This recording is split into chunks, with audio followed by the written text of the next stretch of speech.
Hi friends, welcome to Faris home food. இன்றைக்கி நம்ம வீடியோவில் என்ன பார்க்க போகிறோன்னா, வெங்காய வடை எப்படி செய்யலாம்னு தான் சொல்லித்தர போகிறேன்.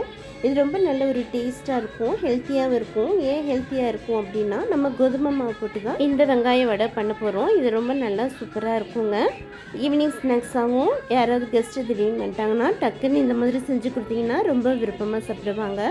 வாங்க இந்த டேஸ்டியான வெங்காய வடை எப்படி செய்யணும்னு சொல்லித்தரேன். வீடியோக்குள்ளே போய் பார்க்கலாம். வீடியோக்குள்ளே போய் பார்க்கறதுக்கு முன்னாடி நம்மளுடைய சேனல் ஃபேரிஸ் ஹோம் ஃபுட் சேனலில் சப்ஸ்கிரைப் பண்ணாதவங்க சப்ஸ்கிரைப் பண்ணிக்கோங்க. தேங்க்யூ. வெங்காயம் வடை பண்ணுறதுக்கு 2 வெங்காயம் நறுக்கி போட்டுக்கோங்க. இந்த மாதிரி நீல வாக்கில் வெங்காயம் நறுக்கி போட்டுக்கோங்க. இப்போ இந்த நறுக்கின வெங்காயத்தை கையில் நல்லா உதிர்த்து விட்டுக்கோங்க. அப்போ தான் இந்த வெங்காய வடை வெங்காயம் நல்லா வெந்து வெங்காயம் நல்ல முறுமுறுப்பாக இருக்கும் வடை சாப்பிட்றதுக்கு.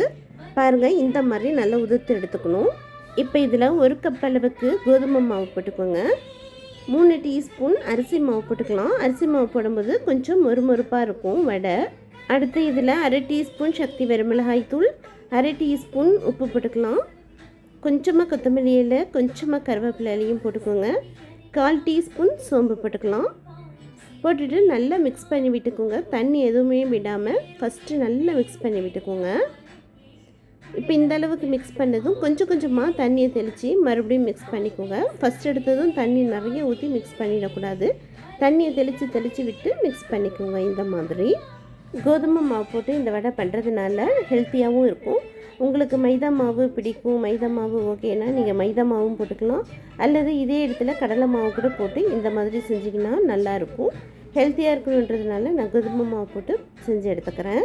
அவ்வளோதாங்க. மாவு இப்படி கையில் பிடிச்சி பாருங்கள், நல்லா கொழுக்கட்டை மாதிரி இப்படி பிடிச்சா இருக்கணும். ரொம்பவும் தண்ணி ஊற்றிட்டிங்கன்னா வடை மாதிரி வராது.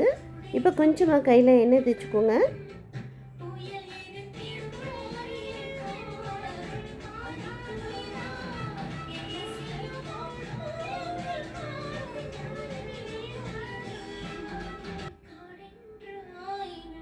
நீங்கள் ரொம்பவும் சின்னதாக போட்டிங்கன்னா 10லேருந்து 12 வடை கூட வரும்.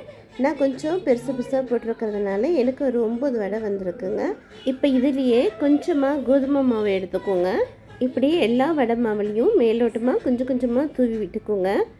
மறுபடியும் இதை பரட்டி போட்டுட்டு இன்னொரு சைடும் கொஞ்சமாக கோதுமை மாவு இதே போலியே போட்டு தூவி விட்டுக்கோங்க. இது எதனால் இப்படி பண்ணுறோம் அப்படின்னா, வடை எடுக்கும்போது சம்டைம் அப்படியே உடஞ்சிரும். அதுக்காக தான் லைட்டாக கொஞ்சமாக மேலே தூவிக்க சொன்னேன்.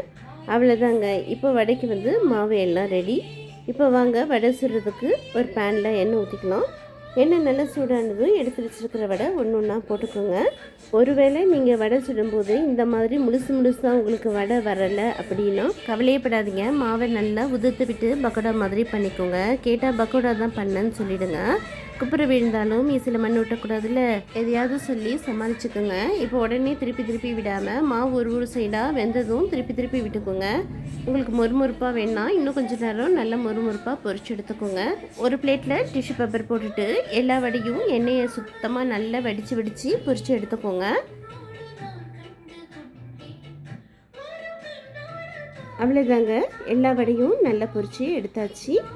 பாருங்கள், சூப்பராக நல்லா முறுமுறுப்பாக வெங்காய வடை ரெடி ஆகிடுச்சிங்க.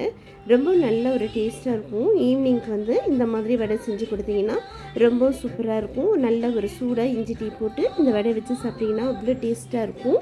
சாம்பார் சாதத்துக்கு கூட இந்த வெங்காய வடை தொட்டு சாப்பிட்டிங்கன்னா அவ்வளோ சூப்பராக இருக்கும். இதே போலேயே செஞ்சு பாருங்கள். கண்டிப்பாக உங்கள் எல்லாருக்கும் ரொம்ப பிடிக்கும். செஞ்சு பார்த்துட்டு எப்படி இருக்குன்னு கமெண்ட் பண்ணுங்கள். இந்த வீடியோ பிடிச்சிருந்ததுன்னா மறக்காமல் லைக் பண்ணுங்கள், ஷேர் பண்ணுங்கள், சப்ஸ்கிரைப் பண்ணுங்கள். தேங்க்யூ ஃபார் வாட்சிங். பை.